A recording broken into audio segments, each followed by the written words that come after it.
पूर्वांचल पर सबकी निगाहें आकर टिक गई हैं और पूर्वांचल चूंकि यहाँ योगी आदित्यनाथ भी हैं और फिर प्रधानमंत्री नरेंद्र मोदी भी हैं, लेकिन पूर्वांचल में जब बात पडरौना की होती है तो एक बड़े राजनीतिक उलटफेर की हो रही है। लंबे समय तक आपने देखा टीम राहुल के सक्रिय मेंबर देश के गृह राज्य मंत्री आरपीएन सिंह जब यहाँ पहुँचे तो लगा कि ये क्या गणित है, क्या स्वामी प्रसाद मौर्य के जाने से बीजेपी अपने नुकसान को पूरा करने की कोशिश में है या फिर कोई नया समीकरण यहाँ गढ़ा जा रहा है। आरपीएन जी,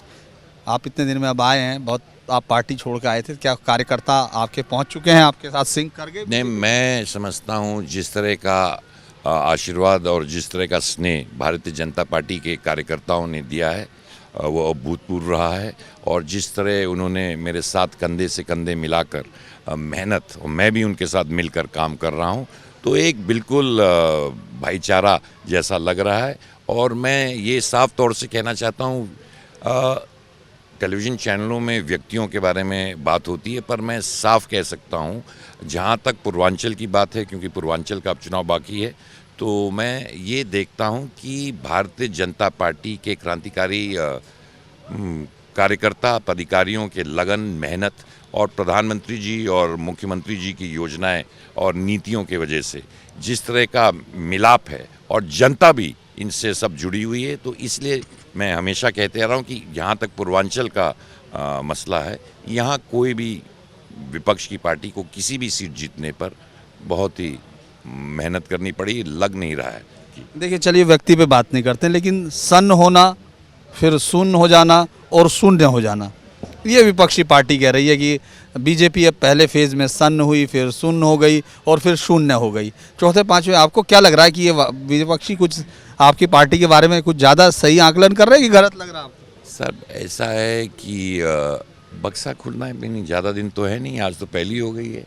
जनता जो फैसला करेगी वो सबको स्वीकार है। और पहना कहने की सन्न हो गया, शून्य हो गया, हम जनता का आशीर्वाद का हमेशा मिला है भारतीय जनता पार्टी को, आज भी मिल रहा है, और उनका जवाब हम नहीं देंगे, उत्तर प्रदेश की जनता ही देगी। अच्छा, स्वामी प्रसाद मौर्य गए हैं, मैं व्यक्ति की नहीं लेकिन चूंकि इलाके पे बात ही कर रहे हैं, स्वामी प्रसाद मौर्य के जाने के बाद ये माना गया कि यहाँ का जो जातिगत समीकरण ओबीसी या ज़्यादा, उसमें बीजेपी के दरार आई है, आपको लाने के पीछे माना गया कि नहीं? देखिए, साफ तौर से मैं कहना चाहता हूँ,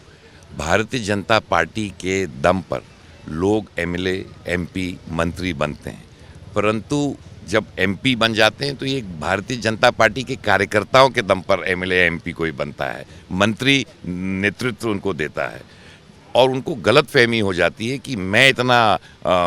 मजबूत हूँ कि मेरे बिना कोई पार्टी नहीं चलेगी। तो लोग जब बड़े पदों पे पहुँच जाते हैं, उनको ये गलतफहमी हो जाती है कि पार्टी मेरे से चल रही है। पार्टी, भारतीय जनता पार्टी प्रधानमंत्री मोदी जी की नीतियों की वजह से, योजनाएं की वजह से, और जिस तरह हमारी पुरानी संस्कृति को जोड़कर 21वीं सदी से जोड़कर विकसित करने का प्रयास किया है। माननीय योगी जी ने जिस तरह का कानून व्यवस्था इस प्रदेश में लाया है और तमाम जो केंद्र से चले उनका क्रियान्वयन ज़मीन तक पहुंचाने का काम किया है, उसके वजह से और भारतीय जनता पार्टी के मेहनत की वजह से, उनके लगन की वजह से कोई एमएलए जीतता है और एमपी लगता है। इलेक्शन का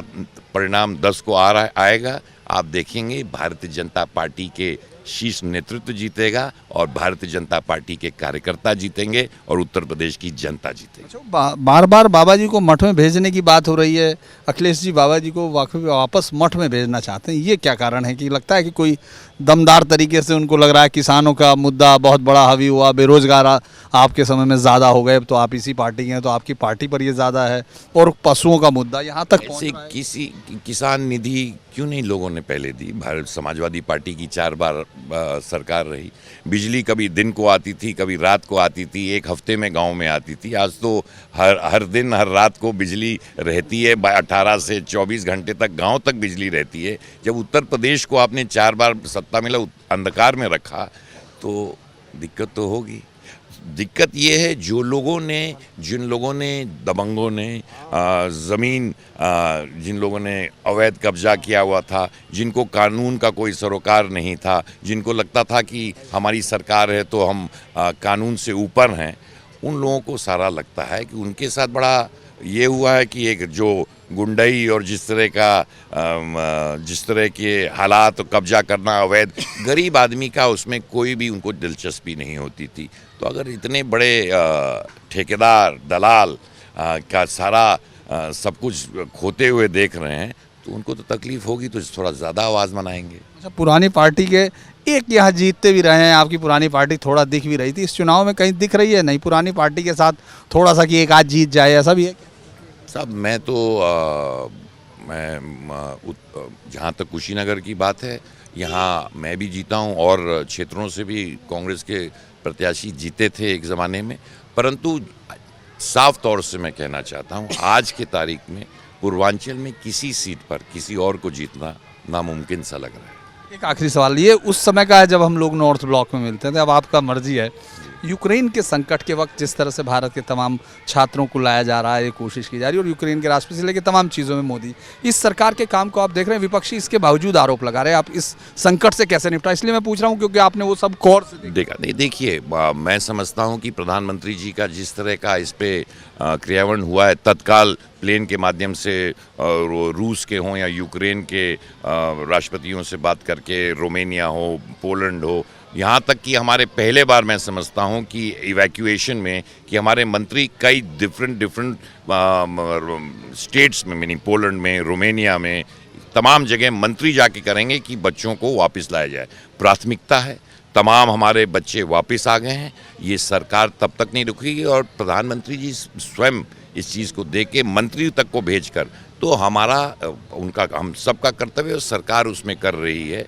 अब सबको अगर सिर्फ प्रधानमंत्री जी को ही गाली देनी है तो इससे कोई हल नहीं होता। सुझाव देते तो उस पर भी हम सोचते, सुझाव देना नहीं है, सिर्फ दिन रात गाली देना है, तो गाली गलौज से कोई मसला ठीक नहीं होता। आखिरी पूर्वांचल में सफाया हो रहा है कि नहीं? मैंने तो आपको साफ कहा कि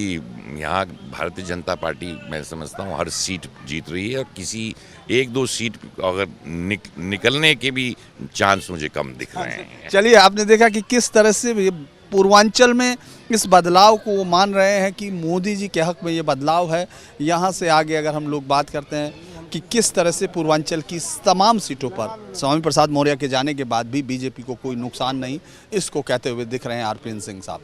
वीडियो जर्नलिस्ट मुकेश के साथ धीरेन्द्र पुंडीर, न्यूज नेशन, पडरौना, उत्तर प्रदेश।